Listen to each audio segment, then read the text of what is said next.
All right, so I think I'm recording. Let's take a look at these problems. They give us two functions, f and g, and they ask us to determine yes or no, are these functions inverses of each other. So we're going to do that by finding the function compositions, f composed with g and g composed with f. If they both equal x, then it's a yes. If they don't equal x, then it's a no. So let's jump in and take a look at m, and we have f composed with g, where g is the input of f. G is just this linear function, 3x minus 2. F is a ratio. The denominator is always 3. And the numerator is the input minus 2. So we have the input, which is 3x minus 2, and then we're subtracting 2. So that numerator becomes 3x minus 4 over 3. And since this is not equal to x, then I know that these are not inverses. And I could stop right there. But there may be somebody that in their homework started with g composed with f. So let's find it just to be complete and to illustrate that this is not going to be x either. So f is the input of g, where f is this ratio x minus 2 over 3. G always creates a subtraction problem where the first term is 3 times the input, then it subtracts 2. So when we multiply by 3, 3 divided by 3 is 1. We have x minus 4. And like I say, since that's not equal to x, we wouldn't have to find the other. We could conclude that these are not inverses. All right, so I only did both of them just because I didn't know which one of the two that you started with. As soon as you get that it's not equal to x, then you don't have to do the other one.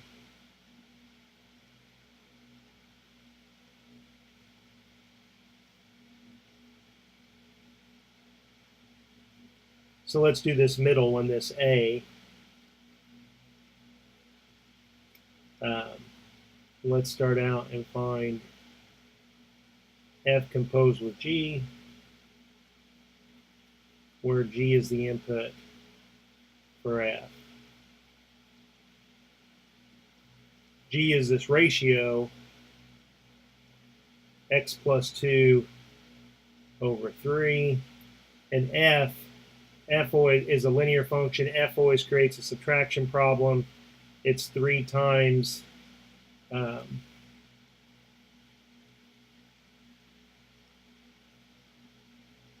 the input, which is x plus 2 over 3 minus 2. So these cancel, and x plus 2 minus 2 does equal x. So it's very likely that these are going to be inverses. We do have to check the other composition. The definition requires it.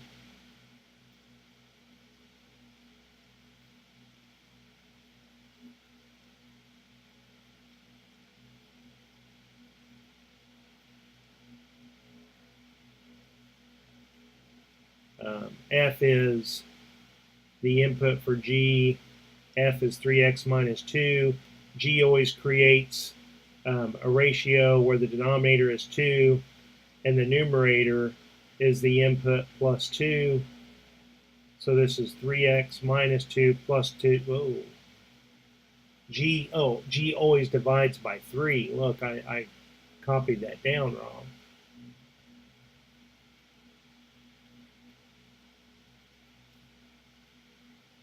Sorry about that.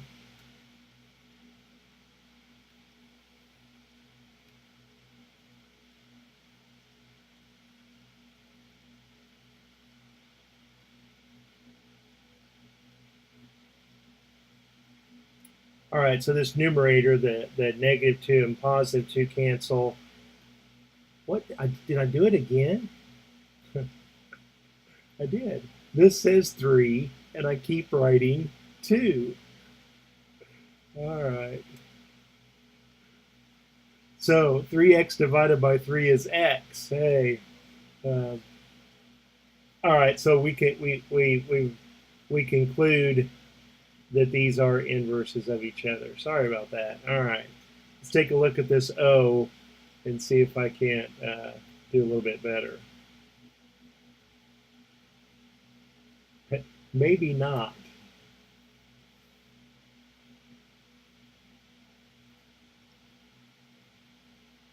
All right.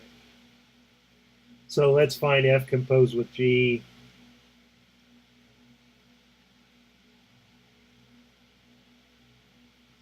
Where G is the input for F. And in this problem, G is this 3 halves times x minus 2, this linear function. What is F going to do to this input? Well, F is also a linear function. F is going to take 2/3 times this input, and then it's going to add 2. So our input was 3 halves x minus 2.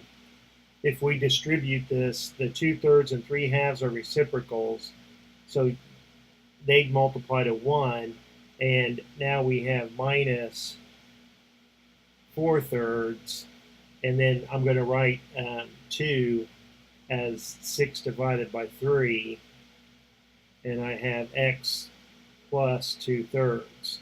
So since that's not equal to x, unless I've made some type of arithmetic error or algebraic error, these are not inverses of each other. So I'm going to find the other one, the G composed with F.